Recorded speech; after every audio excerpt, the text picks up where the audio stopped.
Testing. Testing 1, 2, 3. Hello, Frida guys.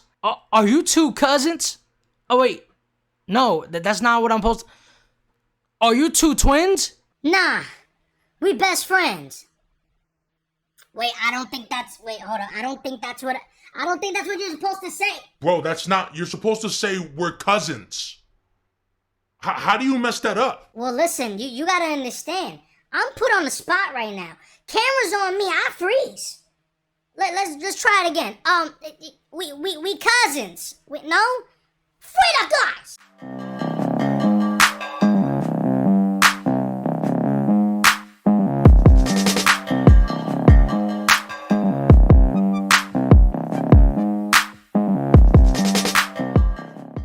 What's going on, people? It's your boy Clutch Chaos. For the record, if you see any flashing lights, you feel me? If you see anything in the background, I am watching the NBA playoffs.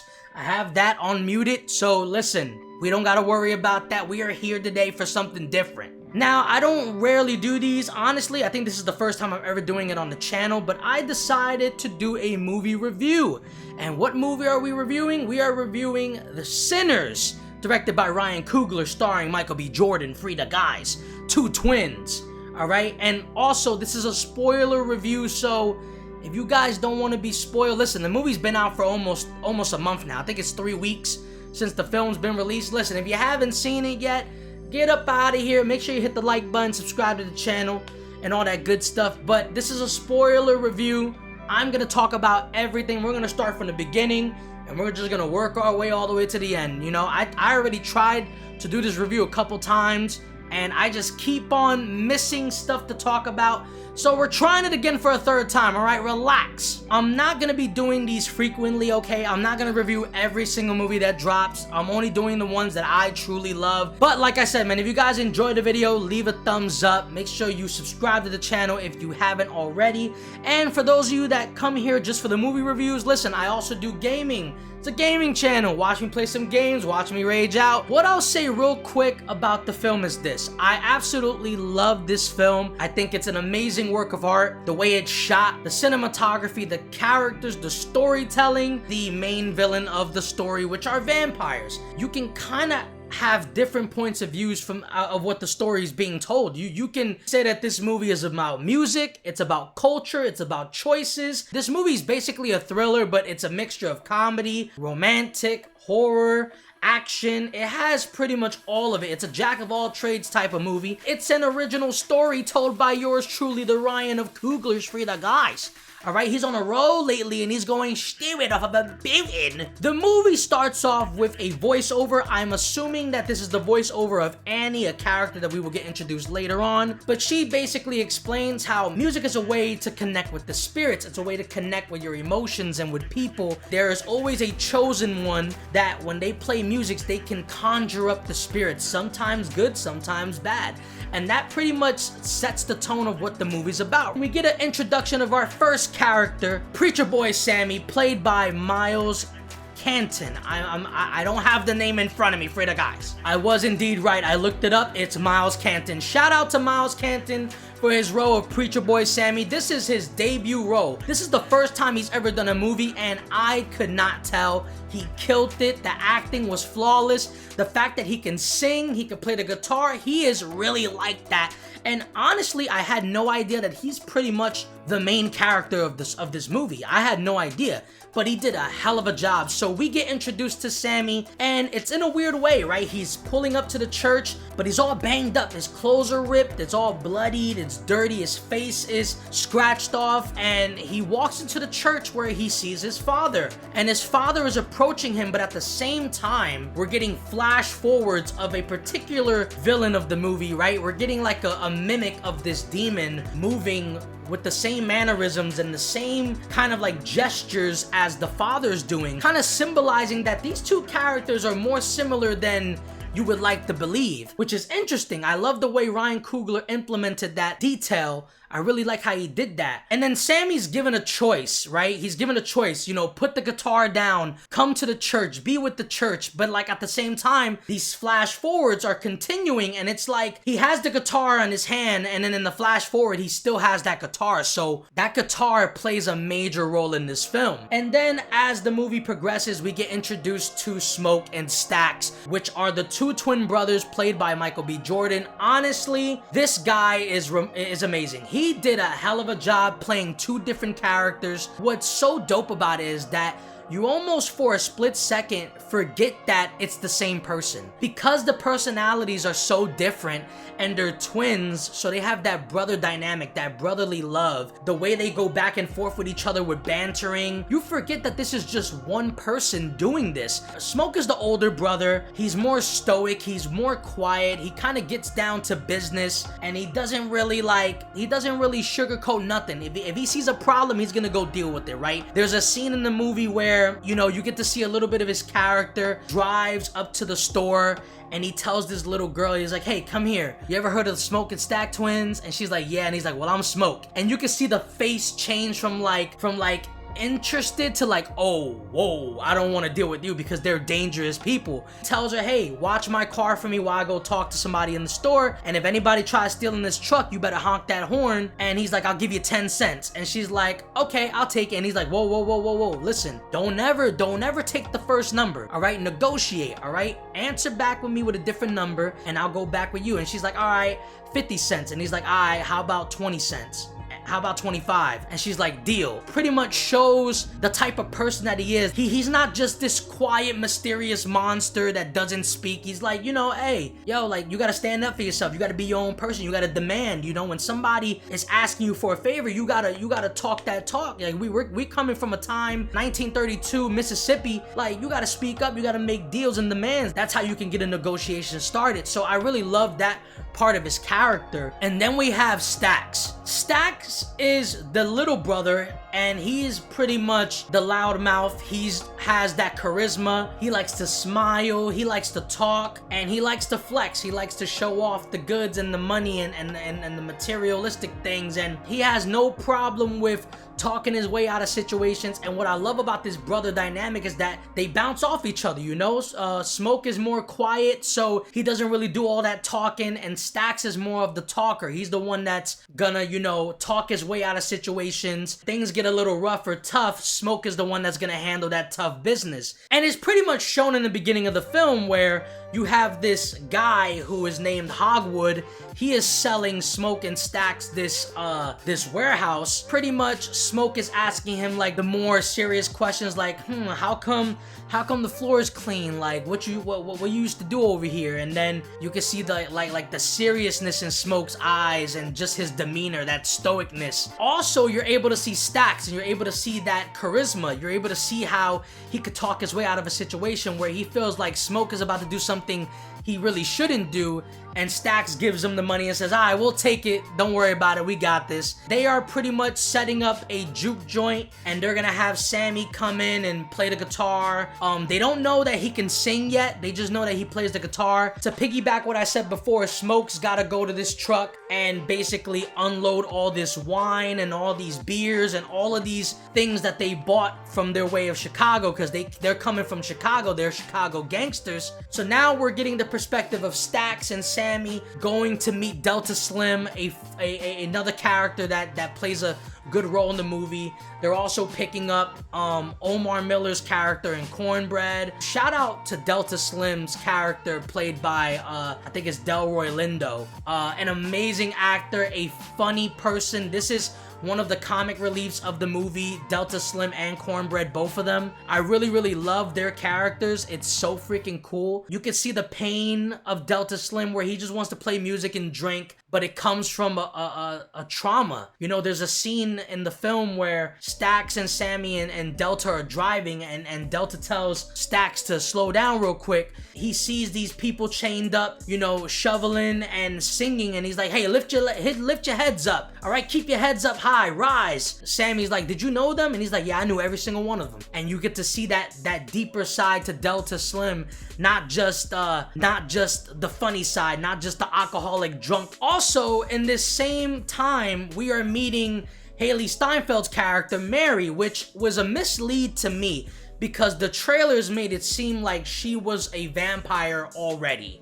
I went to this movie assuming that she was the villain and she's gonna seduce Michael B. Jordan and try to kill him. But I had no idea that she grew up with the twins. Her mother actually helped raise the twins and actually, like, you know, catered to them and fed them and all that. And you could kind of see the toxic relationship between Mary and Stax, where Stax is like, yo, I don't want nothing to do with you outside in public because obviously we are in the 1930s. You know, racism is still very, very high. She don't care about that. She doesn't care about being white. She even says it in the film, I don't want to be white. I never asked to be like this. I just want to be with you. I love you and your family, and I want to be a part of this camaraderie. And Stax is like, are you delusional? Do you even hear yourself? Like, go get you a husband. Or, like, you know, I found you a good husband. I gave you money. I did all that. And Mary's like, I never asked for none of that. I just asked for you, and I just want to be with you and all that stuff. She's not just some freaky ass girl in this film. She actually got a heart. There's actually some emotional connection there that I truly, truly love. And like I mentioned in the beginning of the video, like, this movie has so many layers to it. You have your culture, you have your music. There's an interesting shot that I really love in this store scene where Smoke is asking Bo Chow's daughter to go get the mom because we need to talk to her, and you could kind of see there's this long shot that happens, and at first I was a little confused as to why we're so focused on this little girl crossing the street, going to the mom, and the mom crossing the street, coming back, and I'm like, I wonder why Ryan Coogler took so much time to show this. And when you look more deeper into it, you can tell that when the daughter's leaving the father's store, you're starting to see a lot of black people, but as she crosses the street to the mother's store, you're starting to see a little bit more white people. You're starting to see more and more white folks. And then when the mother's crossing the street and going back, you're starting to see less white folks and more black people. So just kind of giving you an idea of, like, that's how it was back then, right? The Chinese were not liked by either side, but they had resources that both sides wanted. So in order to balance it out, they used to have, you know, they used to have one person, you know, own a store and cater to the black folks, and then they had another person owning the store and catering to the white folks, and that's how they made their living. That's how they survived in those times. Because someone like me, surface level at the time, I'm not really worried. I'm like, why are we focused on this shot? But then as I continue to watch, as I watch videos of people explaining it, I'm like, oh, I get it. I see what you were doing, and it makes me love and appreciate the scene even more. There's a moment in this movie where Sammy is interacting with Stax on his own and then interacting with Smoke, and you kind of see the differences, right? And it just goes to show you, like I said, right? The brothers have different perspectives. When Sammy is conversing with Stax, Stax is motivating him and is boosting his head up and telling him, like, oh, you're gonna love this lifestyle, play that guitar. You know, that guitar was that guitar was taken by some famous guy. I can't think of his name right now. Guys, you could put that in the comments for me and I will happily take that L there. Sammy is playing the guitar and then he starts to sing for the first time, and you can see the look on Stax's face as the pureness of, like, I didn't even know you could sing. That is crazy. And then of course Stax like, we gonna make some money. We gonna make some money. And then there's a moment where Sammy and Smoke have a one-on-one talk. Sammy's basically telling Smoke, like, you know, I'm gonna leave the plantation. I'm gonna leave my father and I'm gonna do my own thing. I'm gonna chase my dreams and play the guitar and stuff and play the blues. And Smoke is telling him, like, look, yo, like, I'm starting to notice that you're kind of, you want to live like us. You want to do what we do, but Sammy, you not us. Let us make the mistakes. Let us go through this. Let us have the consequence. You learn from that and you be your own person. So you kind of see that difference of which brother, you know, Sammy leans more towards Stack because Stack is going to tell Sammy what he wants to hear. And Smoke is gonna tell Sammy what he needs to hear, and Sammy don't like that too much, so you kind of see that. And it's not that he doesn't like it too much, because he does respect it, but it's like, damn, like I'm in a good ass mood and you're kind of killing that vibe for me. I want to say this: if you guys are coming into this film with the expectation that you are going to watch a vampire movie from beginning to end, I'm sorry to tell you, that is not the case. Okay, we do not even see a vampire in this movie until like the 45-minute to 1 hour mark of this film. And to be honest, I'm okay with that. The storytelling about the twins, about Sammy, about Mary, about, you know, the Chows, everything that we're seeing at this point is so good. If this movie didn't have vampires, I still wouldn't care. I would love this movie anyway. But now we get the introduction of Remick, played by Jack O'Connell, the great Jack O'Connell. I fucking love Jack O'Connell, yo. But we finally get the introduction of Remick, and off the rips, he is running from someone. He is burning, he is steaming because, and it's crazy that I didn't even think about this until I left the theater. I'm like, wait a minute. He was steaming because he was outside when it was sunny. And I'm like, wow, obviously he's a vampire, it makes sense. The tribe that Remick is running from is called the Choctaw. And basically, they are a tribe that already knows the deal. They already know the shits. They know that this man is a vampire and they are trying to eliminate Mandem as quickly as possible. Remick stumbles upon this family, Joanne and Bert, and they are a racist family. They are part of the Ku Klux Klan. Remick is trying to get sympathy from them. He's telling them, hey, you know, they're chasing me. They're not really understanding what the hell's going on. And then he notices the husband is part of the Ku Klux Klan. So he charms in that accent and he starts saying slurs and shit to make them be like, oh, okay, I know exactly what it is now. You can come inside. And that's how Remick manipulates them into letting him in. The native tribe comes in and they're like, hey, listen, we need to know if there's someone in there. He's a very dangerous man, and of course they're gonna defend him. They're not gonna let him out. They believe they just saved the white person, but that white person is about to f them up. And it's very dark. The wife goes into the room and sees my man chilling like this with hella blood on his shit, and he's like, oh, I'm sorry about your husband. He's just resting. He gonna wake up soon. And the wife starts screaming, and he's like, Cállate la boca, Frida, guys. I'm finna eat you out, Frida people. And when I say eat you, you know what I mean. He's a vampire. He's gonna. Daddy, chill. Frida, guys. So now we make it to the juke joint. We're finally here. Everybody's having a good time, smoking stacks. They're upstairs counting the money. They're trying to figure out if they made enough. You know, Annie's there. They're cooking food. They're having a good time. They're dancing. Cornbread's the bodyguard. He's the bouncer. Delta Slim and Sammy playing the music, having a good time, talking about the money, how much money they made, and then they're realizing that they're not making that much money. Smoke is upset at Annie and Stacks because he's noticing that, you know, the people that are spending money in the joint, they're not really paying up the prices that they want. They're not really giving them real money, and Smoke is about his business. He's like, yo, stop catering to these motherfuckers, bro. Like, stop letting them off the leash. Like, what is you doing? And Stacks is like, yo, chill out. Like, you know, like, sometimes you want a good business. You know, these people been working all day. They've been busting their ass. They only have a little bit of change. We can't serve them full price. Like, let them be free for tonight, and then we could focus on business in the morning. And you know, that goes back to that brother dynamic where Smoke is the more serious one. He's thinking about long term. Stacks is thinking about, man, just focus on the here and now. Brother, you wildin', Frida guy. This is when my favorite part of the movie happens. My boy Sammy starts playing that guitar, and he starts singing his ass off. Oh my God, Frida guys, over here like, somebody's in me. Like, he starts going crazy, bro. And I love that humming in the background. I love it, yo. But then this is when the movie gets crazy. This is when the movie goes, oh, I get it.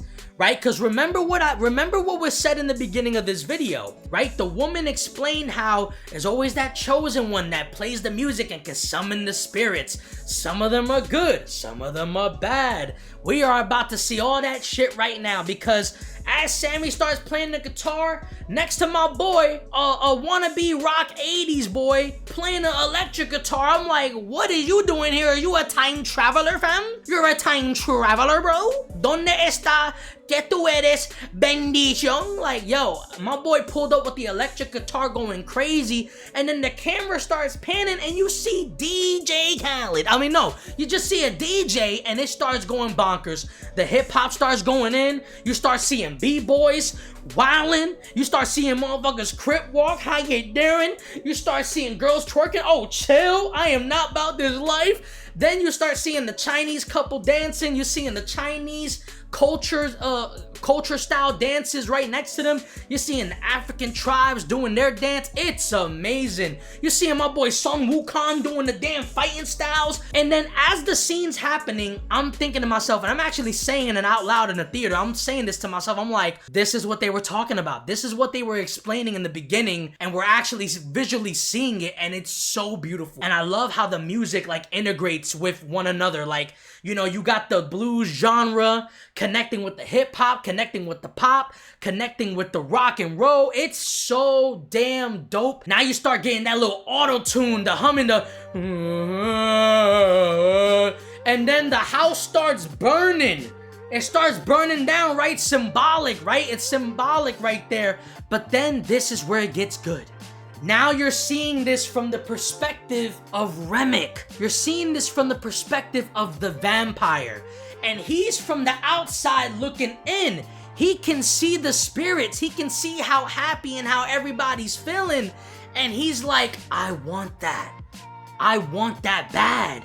Like, he's smiling from ear to ear. An average person can look at this and be like, oh, this is just a racist white guy that sees a whole bunch of black people being happy and he wants to take their stuff. You can see it that way, and you won't be wrong. You won't be wrong at all, but it's deeper than that, right? There's layers to this, right? Remember what the Father has said, and I didn't point this out in the beginning, but I'm gonna say it now. Listen, you keep dancing with the devil with this blues music, devil's gonna come knocking at your door. And the devil is symbolic to Remick. Remick is represented in this movie as the demon. And what does he do? He doesn't come knocking on the door, but he comes dancing his way. Oh, I heard there was a party, and you know, we want to spend some money. We want to dance and have a good time. Like, that's how the devil's gonna be represented to you. He's not gonna come to you in a demon scary form. He's gonna come to you in the form of a beautiful woman. He's gonna come to you in the form of a happy person just wants to live life, man. Live on the edge. He's gonna come to you like that in a very happy, manipulating way. Like I said, bro, this movie is all about music and culture and choices. You know, you have the Father saying, you know, you better stop dancing with the devil or he's gonna come through.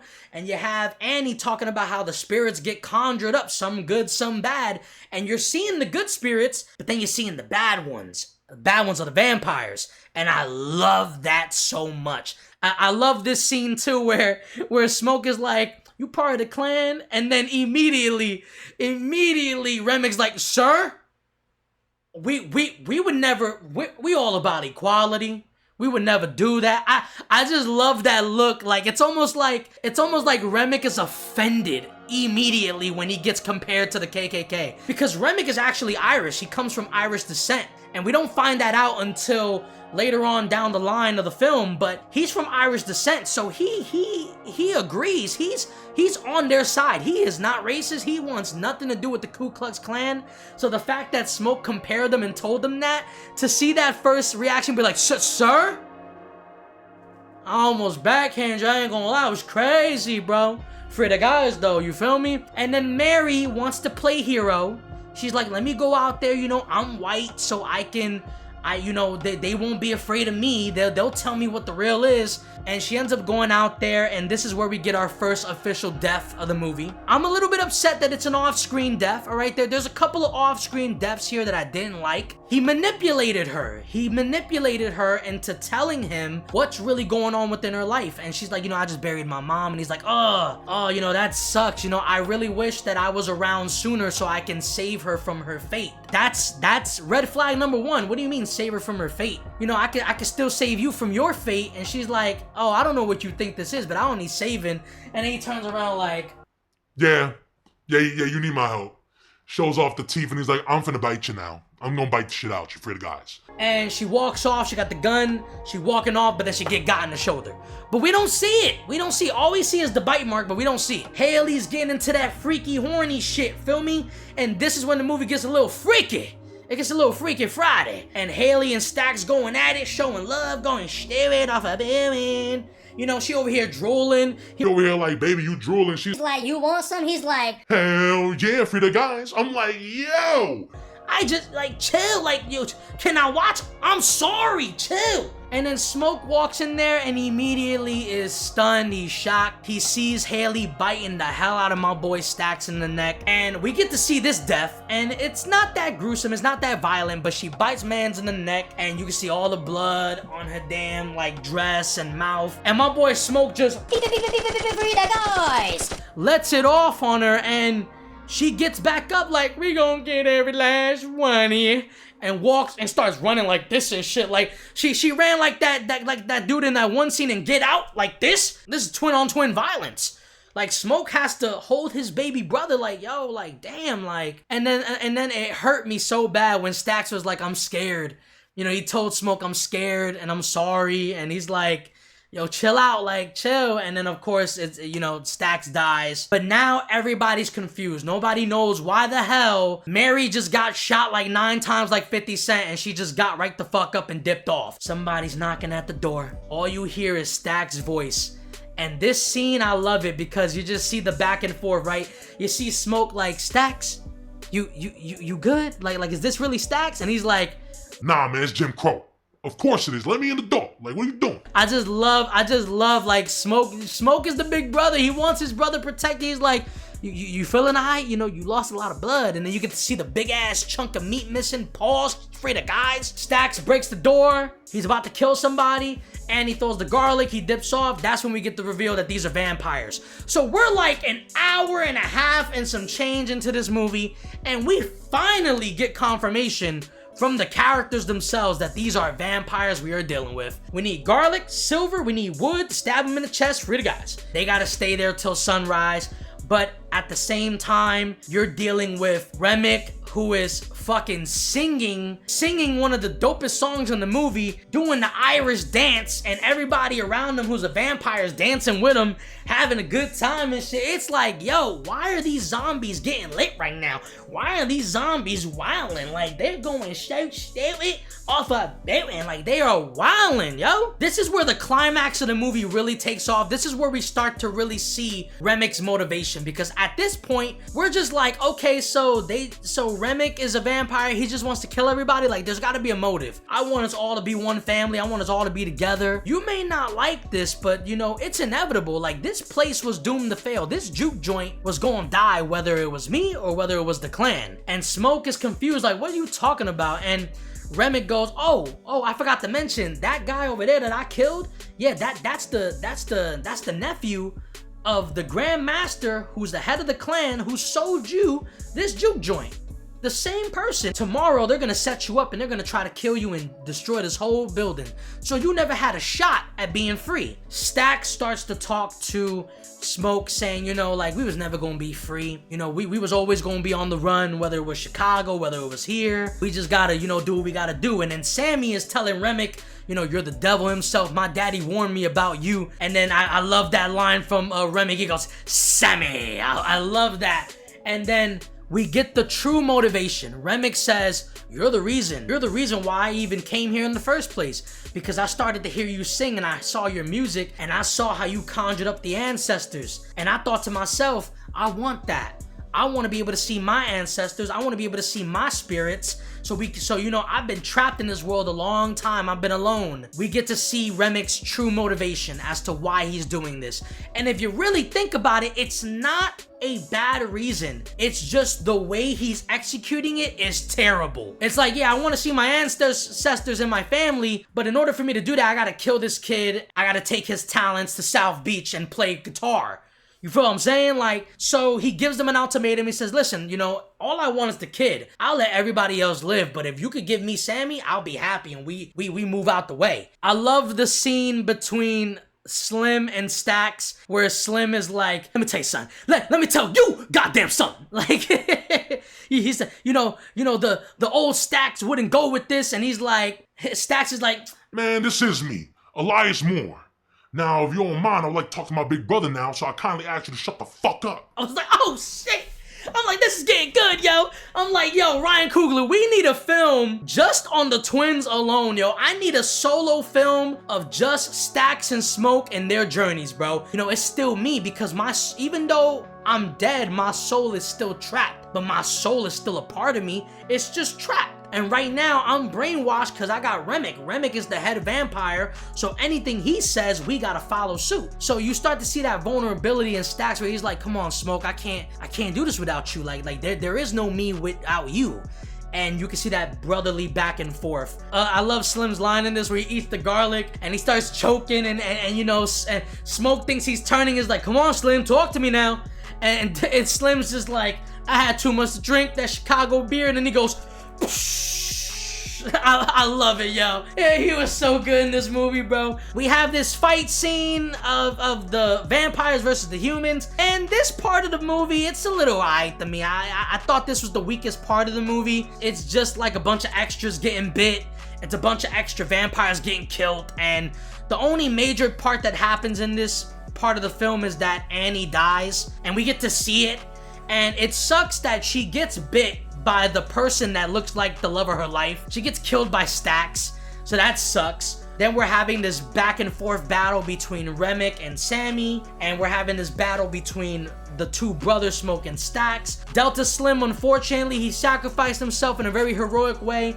I think it was a really stupid way because, I mean, the vampires were gonna get him and then they were gonna get Sammy and them anyway. But I like the gesture. I like the heroic gesture. You know, made the vampires follow him and then he gets literally raided by a whole bunch of vampires. So he had one of the more painful deaths in the movie, in my opinion. Grace had one of the most dopest deaths in the movie where she's stabbing, I'm assuming it's her husband. It's like an emotional moment because she's crying and yelling, but she's burning alive at the same time, and you can see the CGI kick in, and it looks beautiful. But now we're getting Remick and Sammy fighting in the water, and we're getting Smoke and Stacks fighting up on the juke joint, and I love this part of the movie because Stacks is trying to bite Smoke in the neck, but he can't.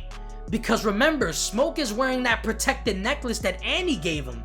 So you see the struggle when Stacks is trying to bite. He's like,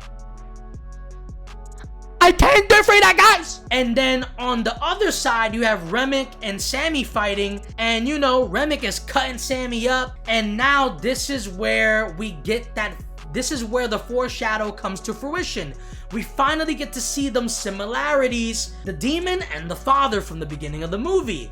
And what's so symbolic about this moment that I really love is that Sammy resorts to praying. He starts to pray. He starts to say, Our Father who art in heaven, hallowed be thy name. And for a split second, Remick is looking. He looks confused.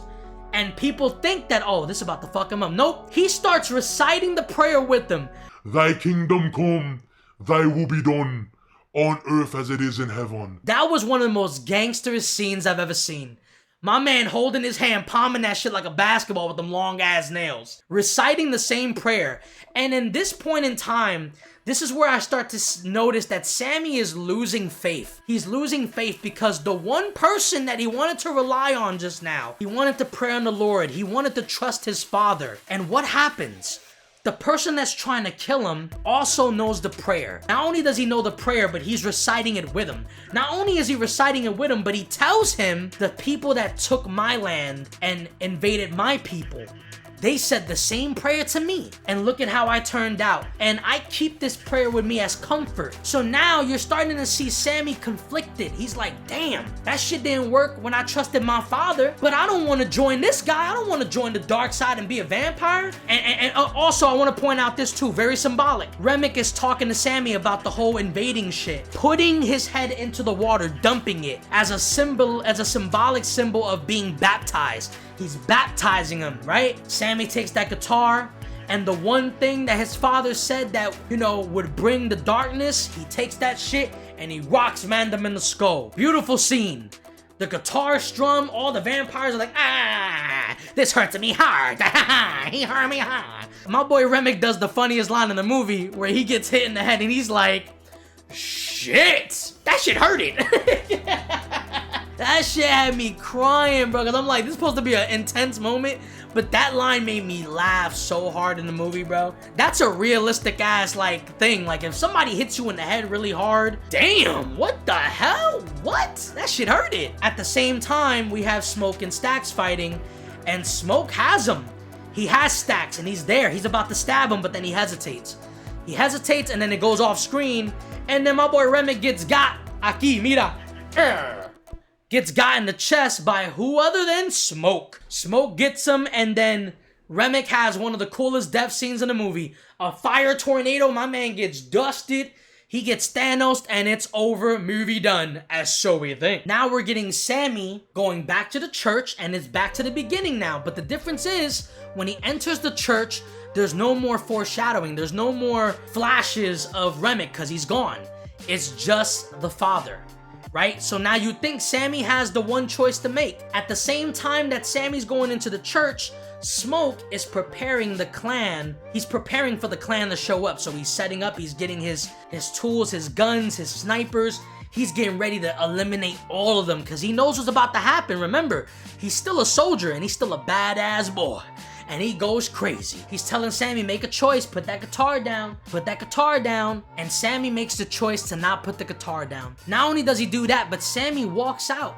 And he does exactly what he told Smokey was gonna do. He leaves the plantation and he's gonna go to choose his own path and he's gonna go play music. And at the same time that this is happening, the clan shows up. They're like, why is the juke locked? Like, what's happening? My boy Smoke starts sniping. Bang, bang, Bushka, Mishka, Mickey, Mouse goes at him crazy. Starts using the Tommy gun, getting them out of here, and then ends them. Right? Now, Smoke is getting shot at the same time, and he's almost done. He gotta kill one more of them. But then he sees his wife. He sees his wife and he sees the baby. And he realizes, remember, he took the necklace off, so he's not protected no more, so he realizes, my time's up. And my boy lights up the damn clan member. He unloads the whole clip. Yo, I ain't gonna lie, bro. Getting shot that many times at close range, at your lower half of your body, oy, Dios mío, bro, that shit got to hurt for that guys. And that's pretty much the end of the movie, right? That's the end of the current film. And then we have a post-credit scene that you need to stick around for. If you get up and walk out, you're trash. Or how they say it, you're trash, kid. Say it with me. You're trash, kid. Exactly. So what ends up happening now is we get a time jump. We get a time jump from 1932 to 1992. A hip and a rap and I just can't stop. Freedem guys. Going insane like a man being evil. Gang, gang. Anyway, we're in the 90s now. And my boy Sammy is all grown up. He's an old man playing that blues music. Representing the Pearline band. Shout out to Pearline. I ain't talk about her at all, but she wasn't really that relevant to begin with. I'm so sorry. So anyway, my man's just playing the guitar, having a good time. Whoop-de-whoop-de-whoop. Shout out to Buddy Guy, an amazing artist. Security guard's like, hey, some people want to come up here. They got a couple $100. He's like, bet, come on through. He don't believe what he sees. He sees Stax and Mary. They come back from the 30s and into the 90s. They done time traveled. Marty McFly, where are you? I am the guy. You know, my boy Michael B. Jordan rocking the Coogee sweater. Guy stare. Haley Steinfeld looking better than bad. The one question that Sammy asks is, how? And my boy tells him, Stax is like, you know my brother couldn't kill me, but he did make me promise to leave you alone. He made me promise to never fuck with you. You know, your time's almost up. You're almost on the verge of getting out of here. We could keep you around so you could keep touring and doing all this stuff that you like to do. And Sammy's like, nah, I'm alright. I'm good. I already dealt with this shit. I want to be out of here.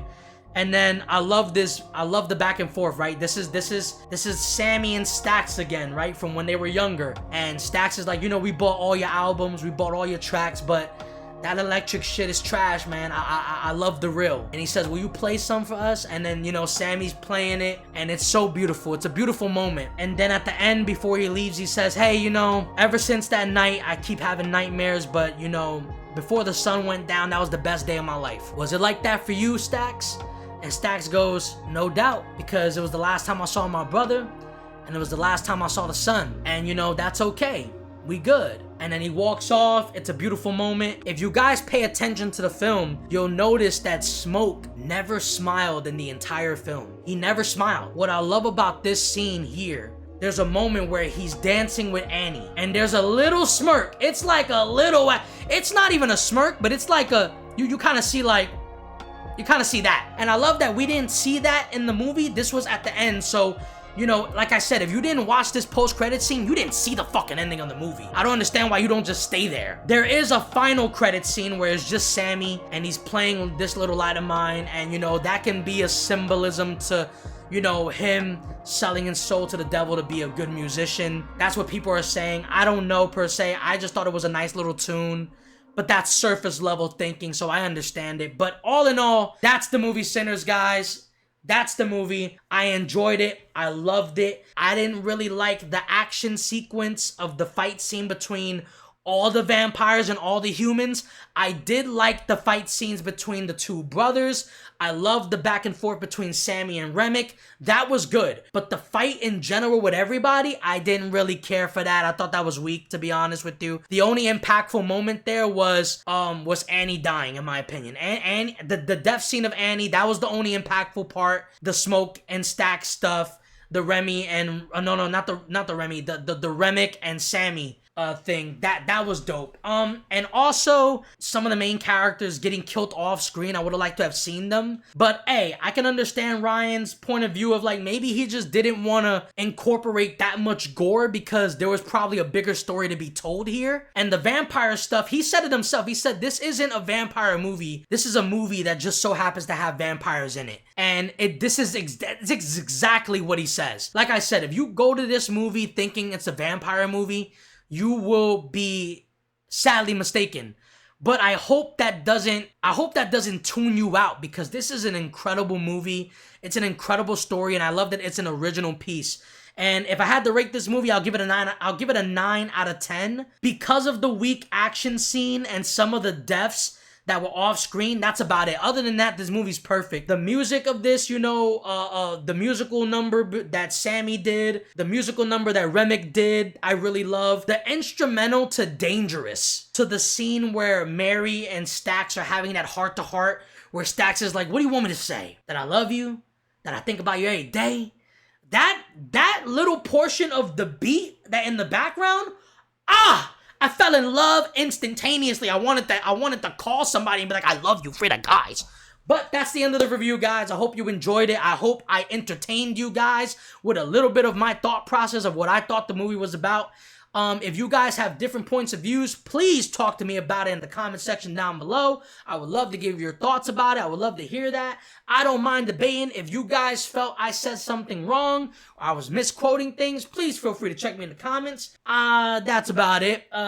Subscribe to the channel. I also do gaming videos, so if you guys want to see me rage on games or just have a good time, watch me play those, check out my channel. Like the video, and peace to the east. Frida, guys. Oh, and at the end of the day, we cousins.